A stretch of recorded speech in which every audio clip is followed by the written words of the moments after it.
And we're live. Welcome to the second Hal video cast, the Halcast number 2. And I'm so honored to be joined by my good friends, Cliston Brown from The Observer, Danny Cardwell, who is in radio now, has a great career in radio, and he has a great website as well, thoughtwrestler.blogspot.com. He also blogs at dagblog.com. We're going to be talking about what now. We're all three, I think I can speak for us, horrified by the current regime in Washington. We all want change from what is currently going forward. We're going to talk about how we get there with a focus, perhaps, on the Democratic Party. Let's start with Cliston Brown. Cliston, at The Observer, you're not your latest column, but maybe the one you got the most hits. Dear Democrats, nobody cares about your feelings. How does that column from last month in The Observer relate to this question? What do we do now? Well, Hal, the column from last month, I was trying to impress upon Democrats and progressives generally that trying to prevail upon Republicans to change their minds, to come around, to be reasonable, to work with us, really isn't going to work. We've seen for years that they have no inclination to do that. They're not going to break ranks. We got all of 2 votes against Betsy DeVos, and those two senators had made their minds up long before anybody started flooding Capitol Hill with calls. So my point was that regardless of how Democrats, how progressives may feel about what's going on, the people who currently hold the power do not care. They're not going to do anything about it. So what we need to be thinking about is what we can do that's actually going to work. And right now, we need Democrats in Congress to hold firm and do everything they can to block and obstruct the way the Republicans did with Barack Obama, even when they were in the minority. We need that kind of work from the Democrats in Congress, but more than anything else, we need to start getting organized now for the upcoming 2018 elections, because that is our next real chance to affect anything. We have to take away one of the levers of power from Republicans, and right now, we just don't have the means to do that. All right, let's just stick with you for just one more moment. We're going to get to Danny Cardwell in a moment. You mentioned obstruction. The Democrats should focus on obstructing, if possible, the Trump agenda, throwing sand in the gears, if possible. But then you mentioned in the same breath, Betsy DeVos. Democrats actually were united, I believe, against the new education secretary.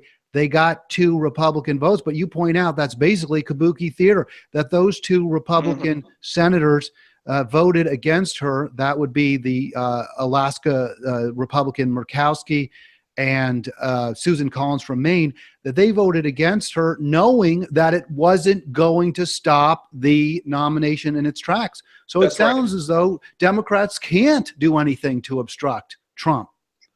I don't believe that the filibuster was utilized in this case. There are certain procedural things that you can do, even in the House without a filibuster, to at least slow things down. What they did with President Obama's agenda was they slow-walked it. They slowed it down. They prevented him from getting nearly as much done in his first 2 years as he would have liked.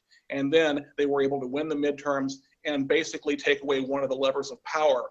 That has to be our recipe as well. All right, let's go to Danny Cardwell, the Thought Wrestler. Danny, you heard what Cliston just said about 2018. That needs to be the focus, getting power back. Do you see any realistic hopes for doing so? And how? What would be your, if you were asked to strategize, what strategy would you propose for Democrats in terms of regaining some seats in the House and Senate?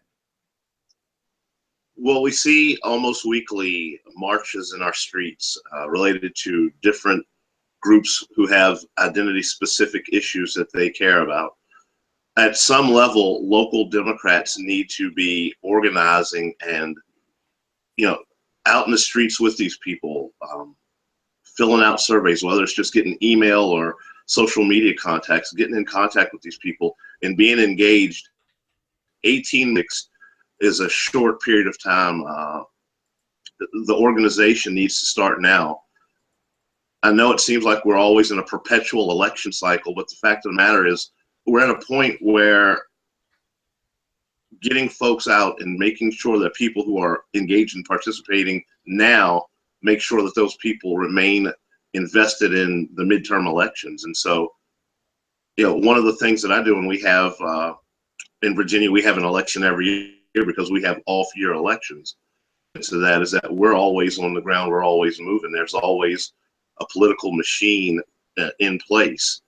The local Democratic Party has meetings throughout the year. We don't take, weeks and months off. So that sort of engagement is what the Democrats need to do, and to bring people into the fold to make sure that we don't have the letdown that we see every midterm election. All right, Danny Cardwell, you mentioned media. The Democrats need to use media better. Certainly, the most recent election, many focused on the savvy, perhaps, use of media by the current president. Others might just simply say that the media likes train wrecks, and that was why they focused on Trump. You talk about media, though, and Democrats and progressive media, the war on public radio at thoughtwrestler.blogspot.com. Republicans are notoriously opposed to funding public media. Is this a problem for Democrats? Is this a problem for progressives? And what can they do about it? What can we do about it if it is a problem? The control of information, the way information is disseminated to the people, that's something that is a hallmark of the democratic vein inside of our republic. There needs to be an informed demos. We have people in our country who, I literally had a very smart person tell me a couple weeks ago that he couldn't find any examples of good investigative journalism going on. And that's disheartening, because you guys know very well that they're very intelligent, smart, dedicated people that are doing good work every day. And yet, inside our country, there are people who have believed and bought into the hype that nothing good is produced by the media. As it relates to public radio, NPR, and these sources, and I know the left has had their issues with NPR, especially during the Bush years, but as a whole, as a total product, these outlets, they do more good for our nation than anything that we could nitpick about. And there are times when the critique is valid, but we need those, PBS, as a matter of fact, our station's right across from high school. We have teachers that have segments of their classes that are based on research and videos that are taught in the classroom. So, the war of ideas has to be fought at every level. And it wasn't just the media, but also social media, and making sure that we are in contact with the people who are out in the streets, All right, well, I was going to go there. Let's go to Cliston Brown. You, Cliston, and Danny both are very involved in new media, if you will, the internet. You are a online writer at observer.com. Danny blogs at thoughtwrestler.blogspot.com, although he does also work in traditional media, in radio. This is purely a video podcast. Is it time to say goodbye to traditional media, to newspapers, to TV, to radio, and to say we're going to reach people exclusively through the internet? Well, Hal, I really believe that we can never say goodbye necessarily to vehicles that still exist, but we have to have, we can't have a one-size-fits-all strategy is what I'm getting at. We have to utilize everything that's available to us. So many, particularly younger people, are getting their news, getting their information exclusively now from internet sources, from podcasts, from blogs, from webcasts. And so we have to be making sure that we are touching every one of those bases. Social media can be a spectacular organizing tool. We've seen people use social media to get people organized for rallies, for events. So we have to be using everything that we have, and we have to be thinking about ways that we can do that creatively. And I really feel that one of the big problems that we have on the left, and in the Democratic Party in particular, is that so many of the people who are in charge of our campaign structure, so many people who are in charge of organizing, really, they still feel like it's the 1960s. And that's partly because we have the same people who have been doing this for the Democratic Party for 40 or 50 years, who really have fallen a bit behind the times. We have to recognize that the tools that used to work for us no longer work. or at least they don't work as effectively as they used to. And we've got to branch out into every direction that we can. All right, let's go back to Danny Cardwell, the Thought Wrestler. By the way, you're listening to the Halcast number 2. It is being recorded February 20, 2017. We're talking to two of my favorite media personalities, Danny Cardwell from thoughtwrestler.blogspot.com and Cliston Brown from The Observer. Danny, one of the concerns I have, let me see if I can get you up there. There we go. One of the concerns I have about the new media, social media, is it's so fragmented. You know, I grew up in the 60s and 70s. When I went to college, every kid, virtually every kid, knew the theme song to the Brady Bunch. We just all watched TV. You know, we that's what we had in our living room. But now we seem to be talking just to people who think like us, who share our views, and often very narrowly. And people will stop friending, you know, if they support it. They might both support a Democrat, but one supports one Democrat, the other supports the other Democrat. They can't even talk to each other. How do we overcome that fragmentation on Facebook, wherever we are, if we're on the internet? Part of that fragmentation we see is sort of cooked into our DNA, that it's been, you know, building into us for a couple decades now. This isn't a new phenomenon. It's just we have the tools to disseminate our views a little bit better. And so you talk about your work environment 15 years ago. You had people that were hyper partisan, that were maybe diehard Rush Limbaugh listeners. You had folks who maybe were Air America listeners. But because their views were so tied to their identity, you know, they kind of maintained and controlled some of the demonization that we see, because now it's not some obscure meme or some eggshell on a social media site. It's a real person. And so we see now people using the avatars and the created personalities to kind of let out some of the stuff that was in them. So, I mean, it's not a new phenomenon. How do we combat it? I think that, you know, we have to understand that maybe there's a segment of our society that we have lost, and that are so ingrained in their beliefs, fight the sort of dissonance that will get them to another place of understanding or learning. And so we start with critical thinking with younger people. How do we get younger people thinking critically about issues? How do we get people to engage a contrarian worldview that allows them to say, I am a social democrat, but I'm willing to engage with the ideas of conservatives or religious conservatives, not for the sake of demonizing them, but just to see where their worldview comes from, what it's rooted in.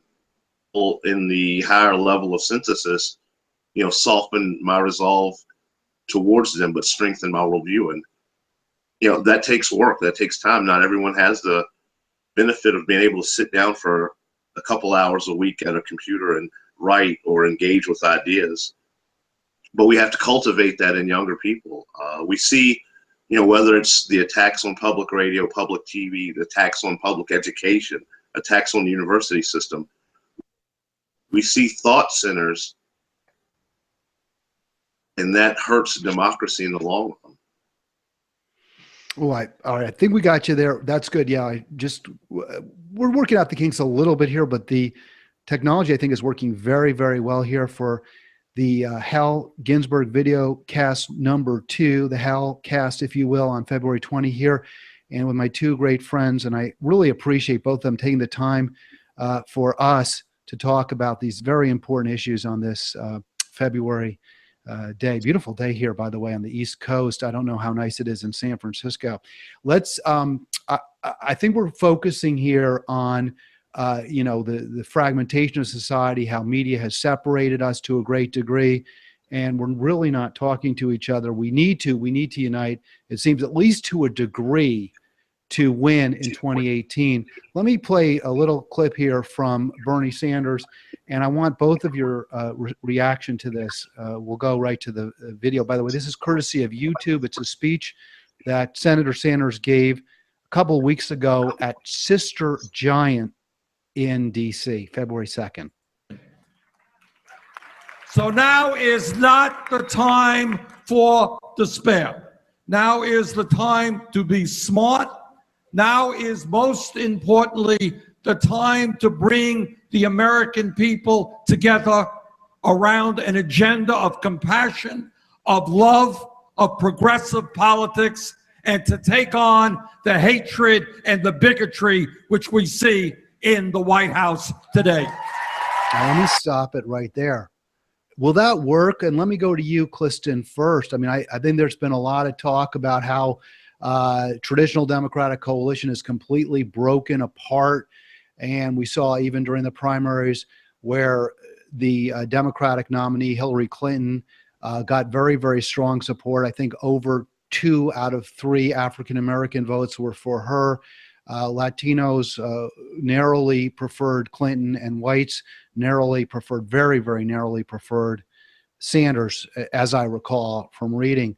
It seems as though we're extremely fragmented. 95% of the African-American vote went for Clinton in the general, and yet even white women whom you would have thought, I think Clinton banked on rejecting Trump because of his misogynist, his long history of misogynist rantings, actually preferred Trump at the ballot box at the polls. So is Bernie whistling in the wind? Is he just some sort of utopianist, some crazy optimist that we can somehow unite together as he calls for? What Bernie was saying are things that I completely agree with. I really do wish we could get together.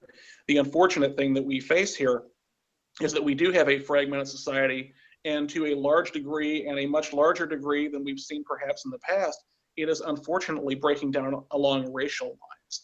We're seeing white voters becoming less and less inclined to vote for the Democratic Party. And I'm very concerned about that. I was really surprised by more than anything else that happened in the election that college-educated white voters narrowly supported Donald Trump. I was extremely disappointed by that.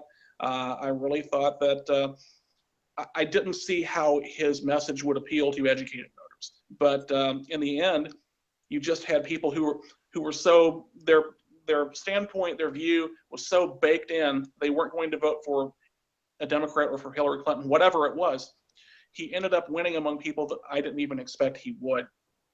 And so I think that this idea that we're all going to unite, it's kind of a pipe dream. It's never really been true. If you go back throughout our history, there's always been a very, very stark divide. Typically, it has been an urban versus rural divide. And as part and parcel of that, what we're now seeing also, unfortunately, is a white versus people of color divide developing even more so than we've seen, I think, in recent decades. Let's go to Danny Cardwell. Danny, though, the thought wrestler, to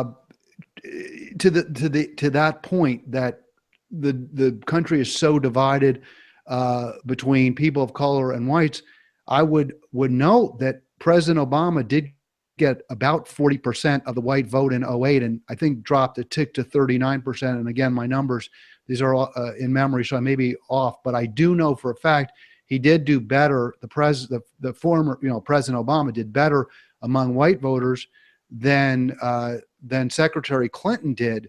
So doesn't that suggest that they're a skilled, charismatic politician who exudes compassion can get enough white votes along with voters of color to win the White House?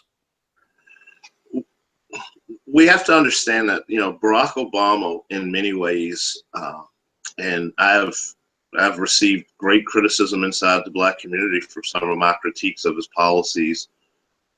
But Barack Obama was almost a once in a lifetime, or at least a generational candidate. I mean, yes. As a Black man, you're talking about a guy that doesn't have any tattoos, well-spoken, went to the best schools in the country. I mean, if you could get like a diet Black person, it would be Barack Obama. He is so safe.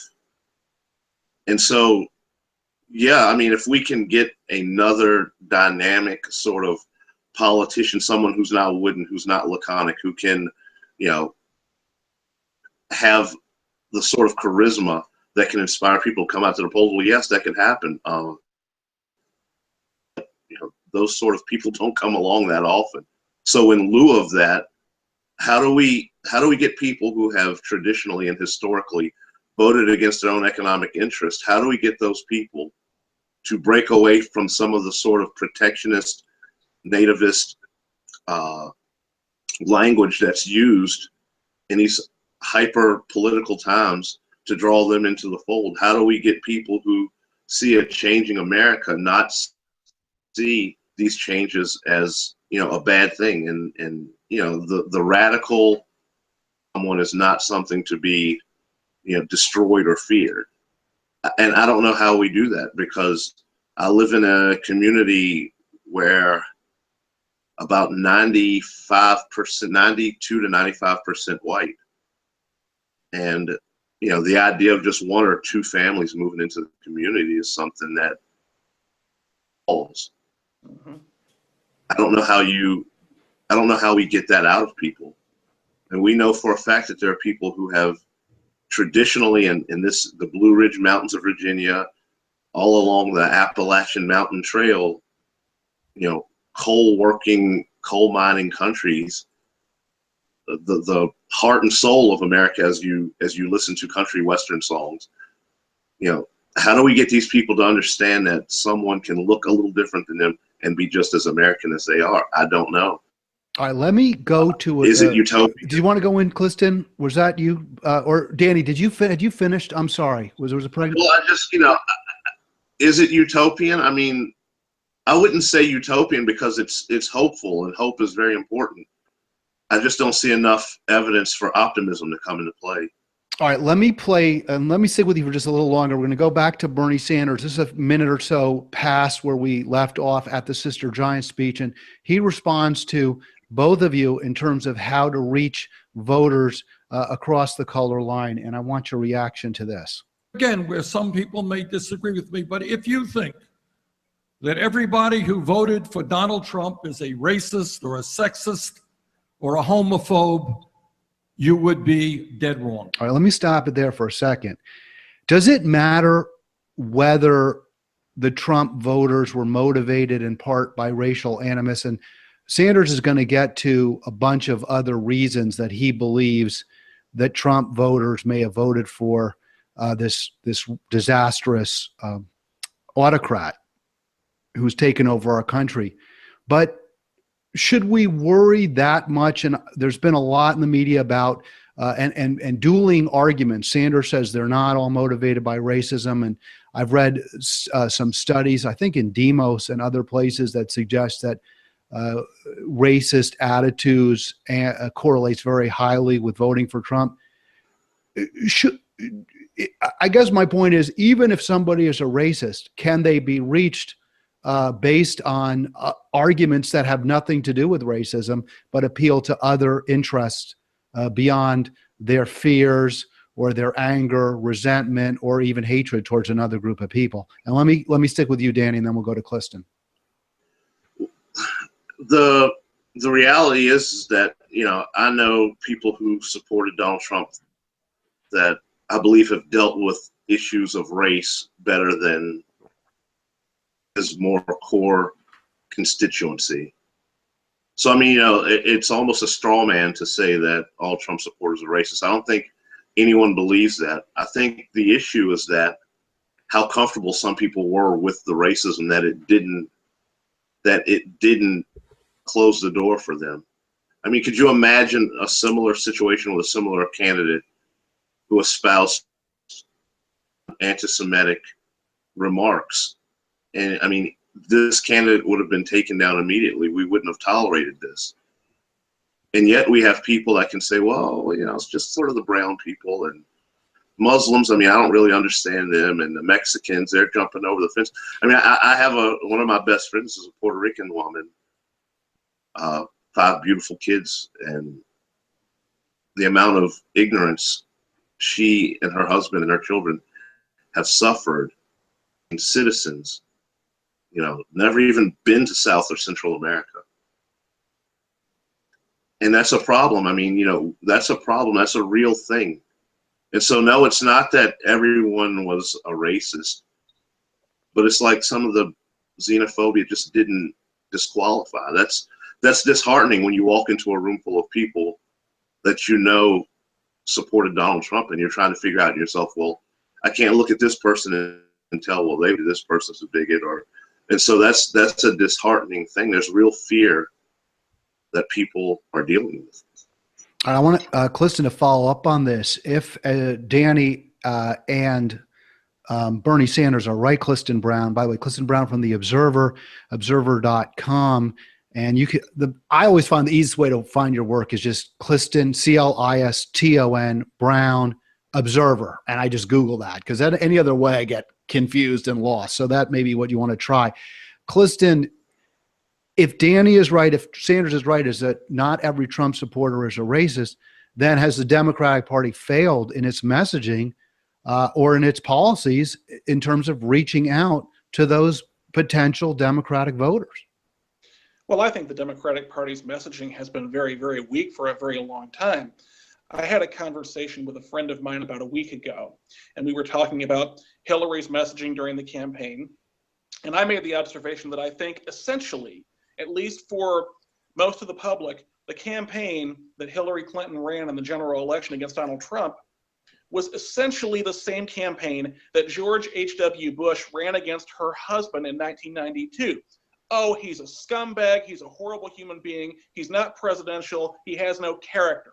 It failed in 1992, and it failed in 2016. And then my friend responded by saying, you can't say that she only ran on Donald Trump as a horrible guy. She put out all kinds of position papers. Well, we have to understand, the average American is not reading position papers. We have to find a way to make our message clear and concise and easily understood for everybody. Not everybody in this country necessarily is a particularly intellectual person. I'm not saying that to be pejorative. I'm saying that maybe a quarter of all American adults have bachelor's degrees. We have to fish where the fish are. And you cannot put out a 16-point plan or a position paper and expect that's going to make your case for you. You have to tell stories. We have to have a narrative. And we don't have a narrative. We have position points, and we have large plans, large complex plans that most people either don't have the time for or the interest in sitting down with. All right, let me go back to Sanders, and we'll have both of you respond to a little bit more from Bernie Sanders at Sister Giant. Again, this is courtesy, well, it's on YouTube, Sister Giant speech 2217, and just picking up where we left off. Many of those folks, and I met them all over this country, are hardworking, decent people.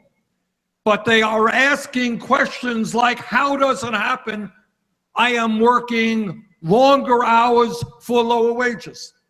How does it happen that almost all of the new income and wealth in this country is going to the top 1%? How does it happen that as a single mother, I cannot afford childcare for my baby? How does it happen that my kids will in all likelihood have a lower standard of living than I will, and they're leaving school deeply in debt? How does it happen that I'm working for $9 an hour and nobody gives a damn about whether or not I could put food on the table or pay my rent? All right, let me stop there. So Sanders is calling on the Democratic Party to embrace a overtly populist message and also to move to the left on policy.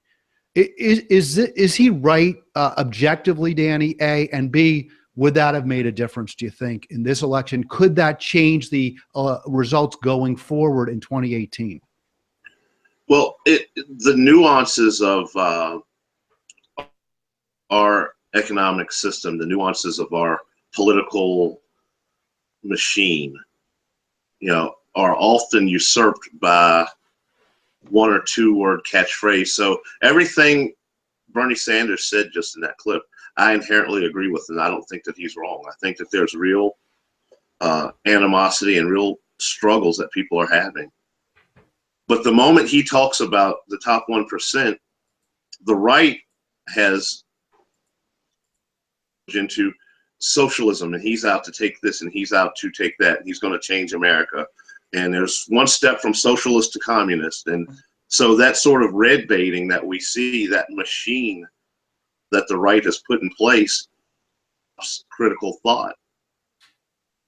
Going to Cliston's point about 16-point papers, we have people whose lives are in a bad place due to no fault of their own, due to decisions that have been made in boardrooms around the country. And yet they don't understand that there's a minutia that happens between trade policy, between outsourcing of jobs, between the need for capital to always have cheap labor. Some of these people believe that their lives have been ruined by immigration. Mm-hmm. And so how do you bridge that gap? I don't know, because, ever since, and I remember in 1996 or 97 reading Dr. George Lakoff's book, Moral Politics, that he kind of stretched out into the Don't Think or Don't See an Elephant book.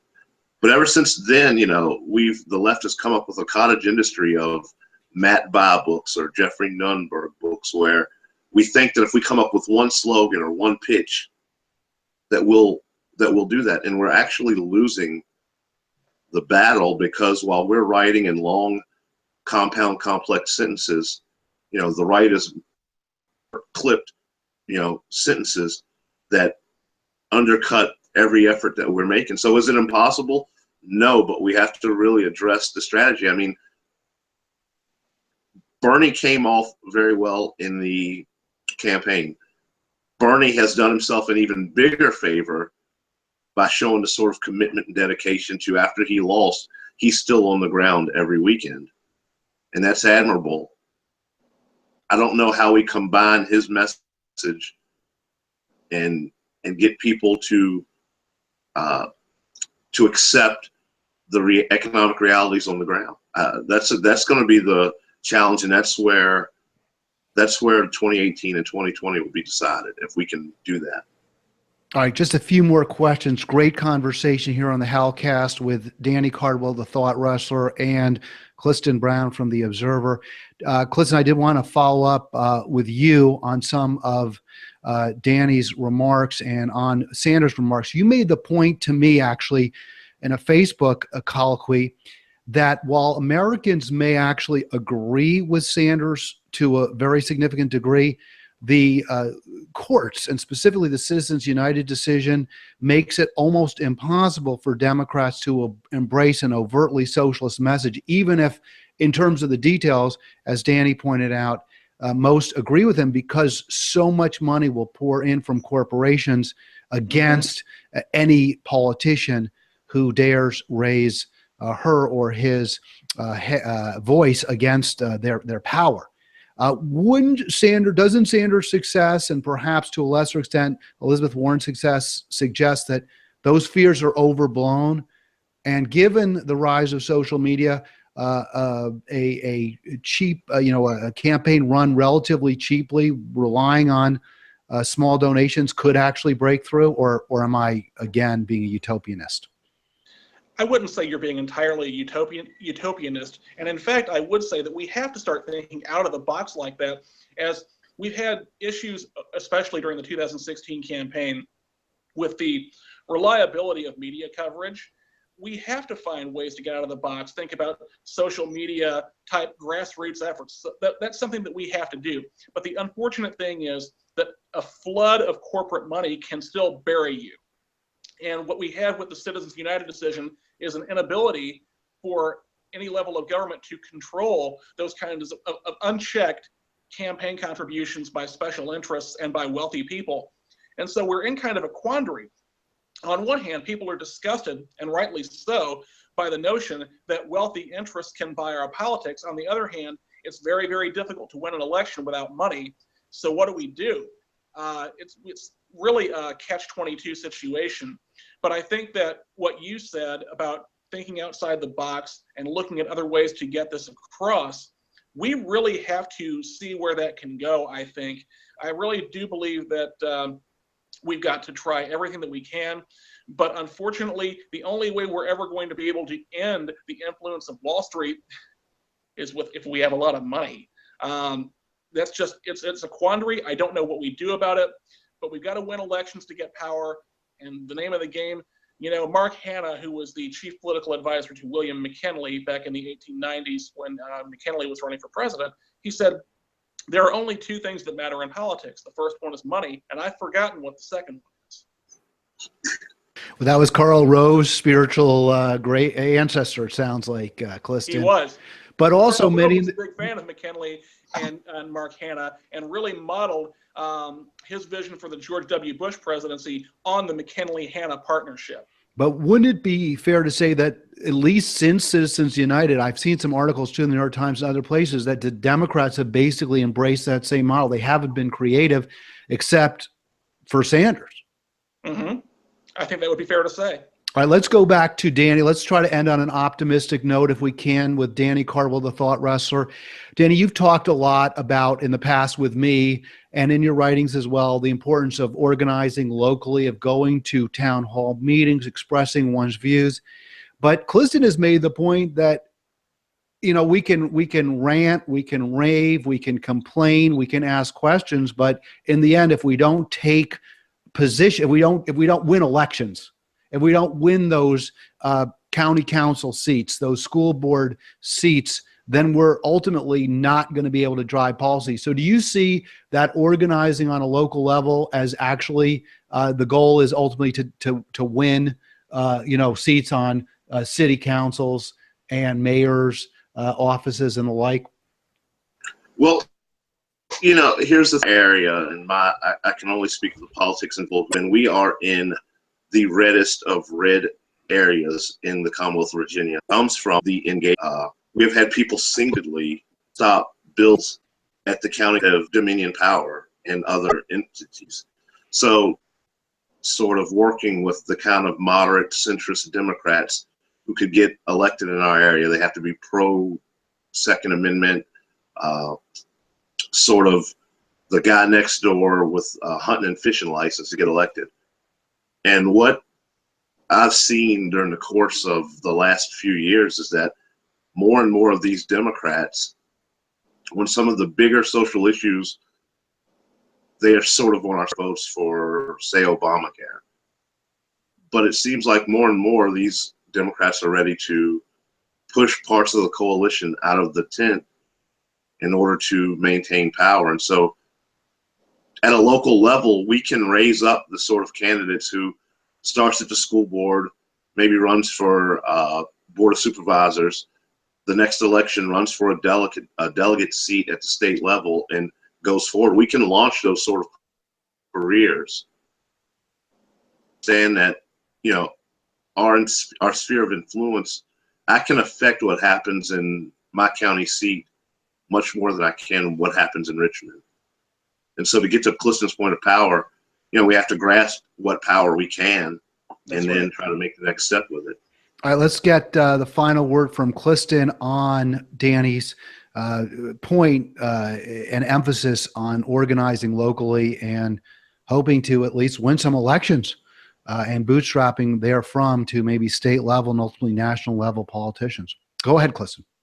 Danny has it exactly right. One of the biggest problems the Democratic Party has had in the last 20 years or so has been the failure to cultivate political talent at the local level. And as a result, we have in many, many states no rise up state legislators who can run for statewide office